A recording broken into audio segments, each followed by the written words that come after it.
Allez, on parle notamment de la visite d'État d'Emmanuel Macron en Chine avec vous, Ludovic Subran. Bonjour. Bonjour. Chef économiste chez Euler Hermès, chez Allianz et bientôt chez Natixis, non? Non, n'importe ça quoi. suffit déjà. Euler Hermès et Allianz. Bon, on a le président de la République qui est en visite d'État en Chine depuis hier jusqu'à demain. Il faut rappeler quand même que, c'est ce qui nous intéresse sur Ecorama, le déficit commercial bilatéral avec la Chine est 30 milliards d'euros. C'est le principal contributeur de notre déficit commercial. Et là, on se dit, comment est-ce qu'on fait pour équilibrer les choses? On n'équilibre pas. Parce que, non mais voilà, le marché chinois est hyper, on le sait, très fermé. On a beaucoup de boîtes, pas seulement françaises, qui se plaignent de l'opacité, des entraves qu'elles subissent.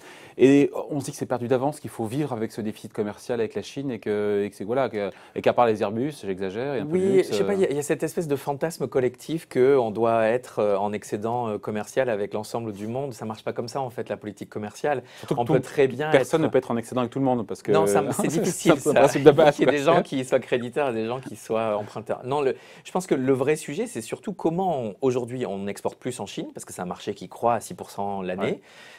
Comment on peut aussi rapatrier des dividendes de la Chine. Je crois que la politique commerciale, c'est aussi ça pour la France. Les entreprises françaises se sont internationalisées, externalisées, pas forcément du site France vers ces pays, mais on a su par exemple gagner des parts de marché en achetant des filiales ou en travaillant avec des partenaires locaux, je pense à l'automobile par exemple, en Chine, et donc on rapatrie des dividendes. Pour PSA, c'est pas un gros succès. Hein. Non, mais je pense qu'il y a des entreprises dans le luxe, mais aussi dans le luxe et aussi dans le luxe. Non mais voilà, sortie du luxe, qu'est-ce qu'on vend? C'est compliqué. On vend on est très bon dans les équipementiers automobiles. Ouais. On est très bon aussi dans l'agroalimentaire. Le cognac, le whisky, les spiritueux. On essaie de faire mieux dans les biens d'équipement industriel, mais c'est très difficile. Mais je pense qu'il faut éviter. Je suis sûr que le président Macron, dans la grande tradition des présidents français qui vont à l'international, vont signer des tonnes de contrats et vont nous promettre des milliards et des milliards. Au final, il y a une petite augmentation des exportations de la France vers la Chine cette année, qui est due notamment à l'effet de substitution du fournisseur américain. C'est-à-dire que la guerre commerciale profite un petit peu à l'Europe et notamment à la France. On arrive à se mettre dans la roue de ces exportations vers la Chine que les Américains faisaient avant nous. Donc ça, c'est pas mal, notamment dans l'agroalimentaire, mais aussi dans le luxe. Donc on a il y a un petit effet positif. Il y a un petit effet positif. C'est principalement l'Allemagne qui en bénéficie, mais on en bénéficie un petit peu. Mais surtout, moi, ce que je dis toujours, c'est attention, c'est pas forcément… Bien sûr qu'on veut exporter davantage depuis le site France, bien sûr qu'on veut réindustrialiser la France à tout prix, mais ça ne marche pas comme ça et qu'il faut viser plutôt l'idée que le consommateur chinois, l'épargnant chinois, c'est une manne pour le monde sur les 10-20 prochaines années à venir. En 2030, le consommateur chinois aura dépassé le consommateur américain en termes de valeur. Et donc, il faut aller chercher le consommateur et pas forcément depuis le site France, qui n'est pas forcément si compétitif, mais plutôt en allant chercher des partenariats, acheter des filiales. Je trouve que les entreprises françaises sont dans un moment aujourd'hui où on est plus agressif, on va faire des acquisitions. Vous avez vu les différentes annonces que ce soit PSA, mais que ce soit aussi d'autres annonces des entreprises françaises qui vont s'internationaliser. Et je pense que la Chine, c'est un marché qui s'ouvre. C'est-à-dire que la Chine, dans 5 ans, n'aura plus d'excédent commercial avec le reste du monde. Pourquoi? Parce que le consommateur chinois consomme davantage chaque année. Et donc la Chine va avoir besoin, notamment les services financiers. Et donc il faut penser la Chine non pas comme un endroit vers lequel on va pouvoir exporter ce qu'on produit parce qu'ils le produiront moins cher, mais plutôt vers un endroit qui va nécessiter des services, des biens à forte valeur ajoutée, des biens de luxe que nous on a et qu'on peut fabriquer là-bas et on peut rapatrier ces dividendes. Donc je pense que c'est un marché qui s'ouvre timidement, doucement, parce qu'ils ont peur. Et ça, il faut comprendre la Chine. Ils ont peur de la libéralisation financière à outrance qui crée des crises. Et comme ils ont un endettement très fort, ils ont peur, si vous voulez, que l'ensemble des acteurs chinois profitent de l'ouverture pour se barrer avec le cash. Et donc, ils sont très timides, ils ont encore des contrôles de capitaux, donc ça va prendre du temps. Mais hors finance, on peut dire que le marché chinois s'ouvre plus que ce qu'on voit vu d'ici. Alors, même si le président Trump apparemment pense le contraire, et beaucoup de boîtes françaises aussi disent que c'est compliqué de faire du business. Si vous voulez, c'est pas une nouveauté que la Chine est un pays protectionniste, notamment sur les normes. Mais encore une fois, le président Trump peut dire ce qu'il veut, mais les États-Unis sont bien plus protectionnistes que la Chine sur un ensemble de secteurs, de la pharma à l'agroalimentaire. On voit le foie gras français qui est interdit à New York. Il faut arrêter de dire ah c'est la Chine ou c'est l'Inde. Les pays avancés sont très protectionnistes. Ils le font de façon cachée. Ils le font avec des agences de crédit export, avec des subventions cachées, avec des normes qui ne sont pas faciles. La Chine joue à ce jeu-là. La différence entre la Chine et les autres pays, c'est que la Chine a ses entreprises publiques qui ont souvent une situation de monopole, c'est très difficile de concurrencer une entreprise qui a des subventions budgétaires et monétaires dans tous les sens.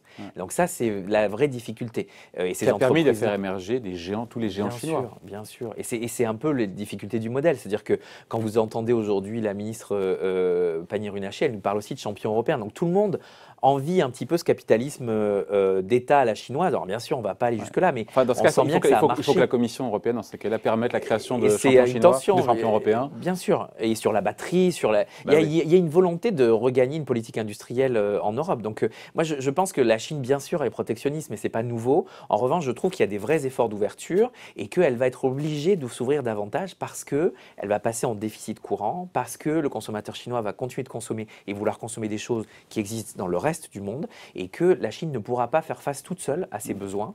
Et donc, cette épargne chinoise, si vous voulez, elle va forcément acheter des choses qui nous concernent. Et donc, il faut être patient avec la Chine. C'est un pays qui demande d'être un petit peu plus sioux que dans d'autres pays, parce que les règles du jeu ne s'appliquent pas de façon automatique, mais c'est un pays qui nécessite d'avoir une relation dans la durée. Et la France a sa carte à jouer.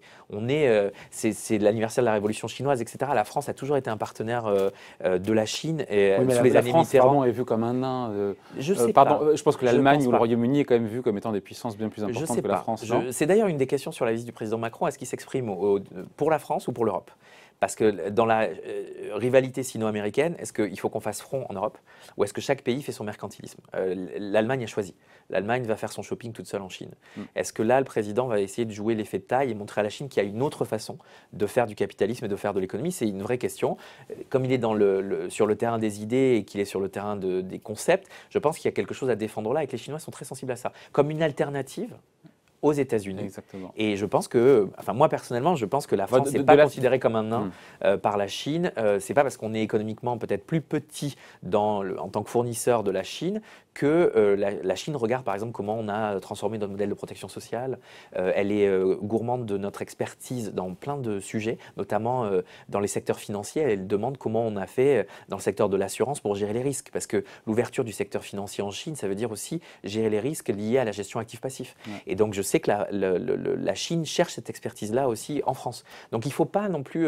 c'est vrai que la Chine est grande, la France est petite, peut-être, mais en fait il y a quand même des vraies synergies à trouver. Et je pense que s'il y a quelqu'un qui peut le faire, qui peut trouver ces synergies, c'est le président Macron. D'autant que le momentum est favorable puisqu'il y a cette... Même si la Chine décélère. C'est-à-dire que la Chine est aussi à la recherche de partenaires qui lui font confiance dans la durée, parce que la Chine est face à plusieurs risques, notamment dans la sphère immobilière. Il y a une bulle immobilière dans l'immobilier de bureau, dans l'immobilier commercial en Chine. Ça, on le dit depuis maintenant un petit Bien moment sûr, déjà, hein. mais c'est toute l'histoire de ce risque de Minsky. C'est-à-dire que la question de la Chine, c'est quand est-ce que alors d'aucuns diraient, est-ce qu'ils ne sont pas déjà en récession? Mais la vraie question qu'on doit se poser, c'est est-ce qu'il y a un risque que ce ralentissement soit très durable? La Chine a perdu à peu près 2 points de croissance tous les 3 ans depuis 10 ans.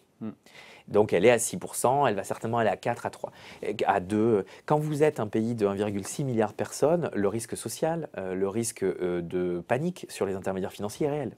Et donc la Chine comprend qu'il faut qu'elle change un petit peu son modèle de croissance. Et donc, elle est dans ce rééquilibrage. Ça prend plus de temps que prévu parce que cette guerre sino-américaine est très difficile à gérer pour un pays qui a tout misé sur l'export et la compétitivité. Elle maîtrise son ralentissement parce que... Je ne pense pas dans la plupart des régions, notamment dans les régions du Nord. Les régions du Nord sont en récession depuis 5-6 ans. C'est-à-dire que depuis 2016, on voit que la Chine, ces 6% sont durs à tenir. Depuis 2016, on voit que les entreprises d'État, les fameuses state-owned enterprises, sont dans une situation exsangue. Depuis 2016, on voit que la Chine, même si elle a rééquilibré vers le consommateur, elle a du mal à passer à l'étape, la prochaine étape, qui est que le consommateur ait confiance, que les millionnaires veuillent rester en Chine, que le système de prévisibilité économique soit bon, notamment sur l'impôt, mais aussi sur les taux. Là, la Banque de Chine vient de baisser les taux, encore une fois, donc il y a de nouveau un stimulus, et on voit que ça marche moins bien. En début de l'année... Partout dans le monde, le stimulus marche moins oui, bien. mais en Chine, ça marchait. Encore il y a 3 ans, ça marchait. En 2016, la Chine Pourquoi dépense ça marche plus là 7%. aujourd'hui ?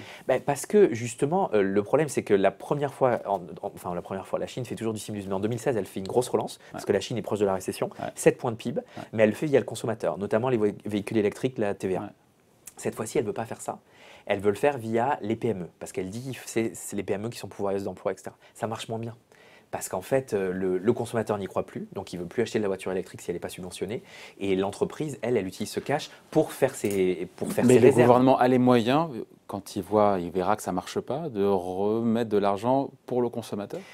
S'il y a un pays qui n'est pas soumis à des règles de bienséance budgétaire et monétaire, c'est la Chine. Donc en fait, ils peuvent faire ce qu'ils veulent. Là, ils sont déjà à plus de 5 points de PIB de relance budgétaire et ils sont sur un super stimulus, le bazooka monétaire qui est mis en jeu depuis le début de l'année. C'est quelque chose qu'on a rarement vu. Donc il n'y a pas à s'inquiéter sur la Chine finalement, parce que Pékin est aux commandes et a les moyens de son ambition d'éviter, encore une fois, une récession, en tout cas une croissance qui ralentit trop les rapidement. vulnérabilités s'amoncellent. Est-ce que la vulnérabilité peut se transformer en crise? C'est vrai que jusqu'à présent, ils ont utilisé les outils de politique publique pour éviter de faire ça. Mais j'ai envie de dire comment on fait en Europe. Ouais. C'est-à-dire qu'on devrait être en récession, mais la Banque centrale a sauvé la partie. Ouais.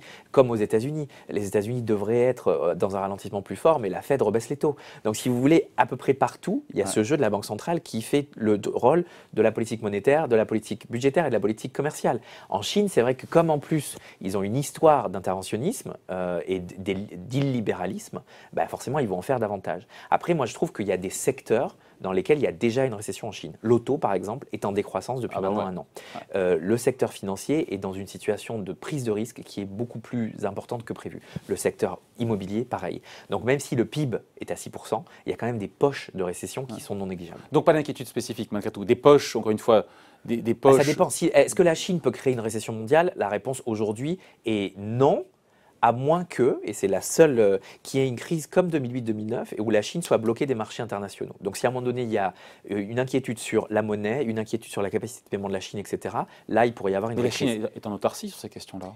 Ben, pas vraiment, parce qu'en fait, la Chine vit à Hong Kong, et c'est tout l'enjeu aussi de la reprise de possession de Hong Kong. C'est-à-dire que la Chine, en reprenant, en montrant les dents sur Hong Kong, montre aux États-Unis qu'ils ont le pouvoir de reprendre la main sur les services financiers et sur l'offshore. Et donc, c'est pour ça qu'il faut regarder de très près ce qui se passe à Hong Kong, parce que c'est pas seulement… C'est bien sûr une histoire de liberté et de démocratie, mais c'est aussi une histoire économique et financière très forte. C'est-à-dire que la Chine, aujourd'hui, a une plateforme, a une ouverture sur le reste du monde, contrôlée au niveau des capitaux, qui s'appelle Hong Kong. Et donc, la vraie question qu'on peut se poser, c'est est-ce qu'à un moment donné, le reste du monde arrête de faire confiance à la Chine ou la Chine décide de se replier sur elle-même et arrête d'acheter des bons au trésor américains. Ouais. Ça, c'est le vrai risque. Mais ça, c'est un risque d'une probabilité de moins de 5%. L'autre risque, qui est celui-ci plus vraisemblable, c'est que la Chine ralentisse de façon plus ou moins contrôlée et que l'Asie du Sud-Est, par exemple, donc les pays qui sont dans la zone d'achalandage de la Chine, vivent mal ce ralentissement. Parce qu'aujourd'hui, dans les pays émergents, les pays d'Asie du Sud-Est sont ceux qui ont été les plus résilients. Je pense à la Malaisie, au Vietnam, parce que la Chine continue de croître. Si la Chine croît moins vite, par capillarité, les pays qui sont dollarisés et qui sont aussi renminbisés, donc ceux dont je viens de parler, dans l'ASEAN, pourraient se retrouver dans des situations un peu plus difficiles. Ouais. Aujourd'hui, ce n'est pas le cas. Mais la Chine elle-même, elle est un risque que pour celui qui n'y va pas. Donc la Chine souffre, mais pas seulement, encore une fois, du fait de la guerre commercière. Il y a cette transition dans son modèle économique. C'est la guerre commerciale. C'est comme quand on dit « Ah, l'Allemagne, c'est la récession parce que la guerre commerciale, c'est faux ». En fait, les chocs réglementaires en Allemagne sur l'auto, le ralentissement de la Chine parce qu'il y a un manque de confiance du consommateur. Parce qu'il n'y a plus les subventions d'État pour acheter des véhicules. Bien sûr, et que l'endettement est déjà à un niveau très fort. L'endettement sur fonds propres des entreprises, en moyenne en Chine, est au-dessus de 120%. Alors, il y a beaucoup de cash aussi, donc l'endettement net, lui, est en dessous de 80%, mais les entreprises, le canal du crédit en Chine, il n'a pas de prix. C'est un canal du crédit qui est près Bérégovoy en France. Donc, mais les entreprises font beaucoup plus attention aujourd'hui qu'avant sur leur taux d'endettement, parce qu'elles savent que pour se développer, elles vont devoir retrouver une capacité d'autofinancement parce qu'elles n'ont pas confiance sur la pérennité des mesures, notamment fiscales et monétaires, ce qui est nouveau. Parce qu'avant, on se disait c'était open bar. Aujourd'hui, la Chine, c'est moins open bar. Il y a aussi quelque chose qu'on ne connaît pas en France, parce que malheureusement, on connaît mal la Chine, mais il y a des tensions politiques très fortes au sein du parti. C'est-à-dire qu'il y a, c'est un peu comme la gauche entre la Macronie et la Hollandie. C'est-à-dire qu'il y a aujourd'hui des gens qui sont plutôt réactionnaires et des gens qui sont plutôt progressistes quant à l'ouverture financière et monétaire de la Chine. Et donc, ça crée des tensions sur la prise de décision. Le plénum, par exemple, a été beaucoup moins décisif que naguère. Le congrès du parti. Voilà, pour des raisons assez claires, c'est qu'il y a une tension sur le choix du modèle chinois et il y a une partie, notamment l'aile gauche du parti, très à gauche, s'inquiète comment le patriotisme économique, qui aujourd'hui est fort en Chine, pourrait devenir un parti qui veut que la Chine s'ouvre moins que ce qu'elle fait aujourd'hui, qu'elle s'enrichisse moins. Il y a des gens qui disent il y a trop de millionnaires en Chine, il faut encore plus les taxer, il faut encore plus éviter qu'ils aillent acheter des maisons en Australie ou au Canada. Et ceux-là font peur aux businessmen. C'est-à-dire qu'ils se disent, attendez, si la Chine se ferme un peu plus à cause des attaques trumpiennes, etc., est-ce qu'on peut vraiment continuer de s'enrichir? Et donc les businessmen chinois, qui sont souvent des auto-entrepreneurs, des self-made men, des autodidactes, ceux-là, ils ont très peur de à quelle sauce pourrait-il être mangé d'ici 1, 2, 3 ans si Xi Jinping décide de prendre plutôt l'aile gauche de la politique économique. Ouais, puisqu'on parle de la guerre commerciale, on a le sentiment que c'est des indiscrétions qu'on entend chaque jour, ça se réchauffe un petit peu et qu'on est au bord de signer une première phase entre Américains et Chinois. Les marchés applaudissent, sauf qu'on ne sait pas tout ce qu'il y a dedans et que tout ça est assez flou. Alors, je pense que nous, on s'attendait à ça. On avait vu ce qui s'était passé avec le Mexique et le Canada. C'est-à-dire que généralement, on attend le grand soir de la politique commerciale et au final, pour ne pas perdre la face, et notamment par un certain pragmatisme, c'est un homme de deal, Donald Trump, on décide d'aller vers quelque chose le plus petit commun dénominateur. Et donc, je pense que les marchés applaudissent l'idée que ça n'escalade pas. C'est-à-dire que la vraie peur, c'était qu'on passe dans un mode de guerre commerciale, parce que rappelez-vous, on parlait de mettre 25% de taxes à l'import sur l'ensemble des importations chinoises aux États-Unis. Donc on ne va pas vers ça. Donc je pense que les marchés sont contents, parce que l'effet pour la croissance américaine aurait été délétère. Le problème, c'est qu'en effet, le deal, à mon avis, ne résout pas la défiance qui est dans le système aujourd'hui. C'est-à-dire que maintenant, c'est plus seulement une histoire de Chine et des États-Unis. Le Japon et la Corée ont une mini-guerre commerciale. L'Allemagne, la France et l'ensemble des pays européens se posent la question de quel arsenal de politique commerciale on doit redécouvrir. Des pays comme l'Inde se posent la question de en fait, pourquoi je devrais jouer les règles de l'OMC? Donc en fait, Trump aura, bien sûr, on espère que les barrières douanières américaines redescendent. Elles ont triplé en 3 ans. Elles étaient à 3,5% à la fin de l'année 2016. Elles sont aujourd'hui près de 9% en moyenne. On espère que ça va baisser, mais ça a quand même planté les graines d'une certaine défiance sur la politique commerciale et notamment, les gens se réarment sur la politique commerciale. En Europe, on commence à parler de politique commerciale, d'agences de crédit export, de comment on peut subventionner tel secteur, etc.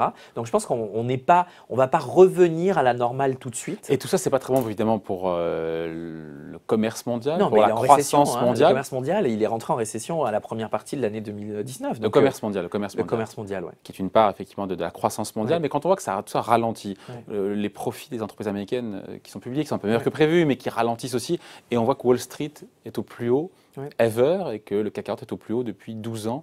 Pour l'économiste, le chef économiste que vous êtes, c'est pas curieux, c'est pas paradoxal quand même? Non, moi je pense que les marchés américains je pense qu'aujourd'hui ils attendent une réélection de Donald Trump, donc ils attendent à ce qu'il y ait de nouveau des efforts qui soient faits sur la fiscalité des entreprises. Je pense que les marchés s'attendent en effet à une détente sur la guerre commerciale. Je pense qu'ils s'attendent aussi à peut-être qu'ils sont trop optimistes sur le momentum de croissance américain, parce que les dépenses d'investissement par exemple ralentissent très fortement, parce que le consommateur tient l'économie américaine. Aujourd'hui, il contribue à plus de 80% de la croissance, mais on sent bien, par exemple, que les salaires ou l'emploi sont un petit peu à risque. Donc, peut-être que les marchés sont trop optimistes, mais j'ai envie de dire, il y a aussi, vu l'épargne qu'il y a dans le monde aujourd'hui, qui justifie qu'il y ait ces taux négatifs, il y a un goulot d'épargne énorme.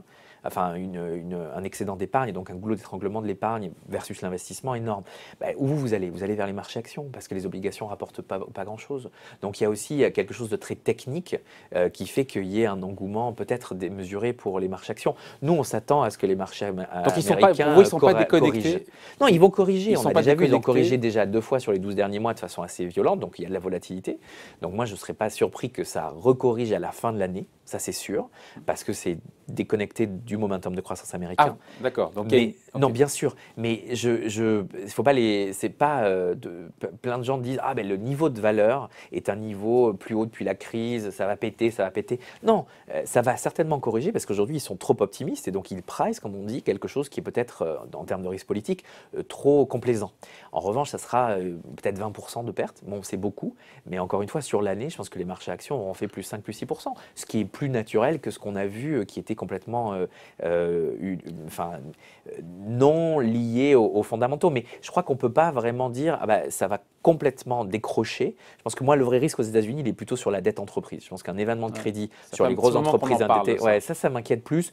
Mais bien sûr, ça causera un ralentissement du marché action. Mais je pense que ça va corriger. Donc une faillite, un défaut de paiement. Oui, d'une grosse entreprise très endettée, ces fameuses entreprises zombies. La chance qu'on a aujourd'hui, c'est que les taux restent bas pour ces entreprises-là qui sont endettées. Mais on voit bien que, regardez les faillites qu'on a vues au Royaume-Uni, mais aussi aux États-Unis, c'est pas juste une question de solvabilité, mais une question de profitabilité, de rentabilité. Ces entreprises, ça fait 3-4 ans qu'elles perdent de l'argent. Forcément, au bout d'un moment, le ralentissement de la croissance aidant. Bien sûr. Donc moi, je m'inquiète plutôt de ça. Mais c'est vrai que les marchés, je pense, vont corriger vers la fin de l'année. Enfin, nous, on s'attend à ça pour les États-Unis, moins en Europe. Mais aux États-Unis, c'est vrai que là, ils sont un petit peu trop exubérants. Voilà. Mais alors, ça sera l'occasion d'en reparler avant la fin de l'année. Il reviendra nous voir, Ludovic Subran, chef économiste donc de l'Hermès et aussi d'Alliance. Merci d'avoir été là. C'était la grande interview en direct sur Boursorama. Bye.